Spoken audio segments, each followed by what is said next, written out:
Running notes तुम्ही जर वही पेन जर घेऊन बसलात, तर जसे मी फलकावर लिहितो ते सुद्धा तुम्ही रनिंग नोट्स जरी घेतल्यात, तरी तुमच्या स्वतःच्या नोट्स तयार होऊ शकतात.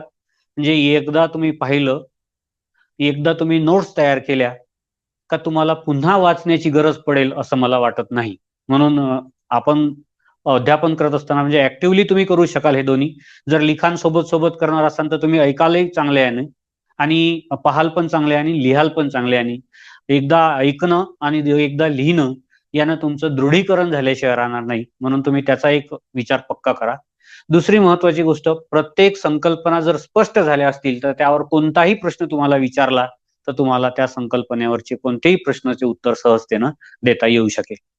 आपण आजच्या तासामध्ये आणखी एक महत्वपूर्ण विषयावर चर्चा करणार आहोत, अध्ययन करणार आहोत आणि याचा फायदा नुसता आपल्या शिक्षकी पेशासाठीच नव्हे, मागे जसं मी आपण समायोजन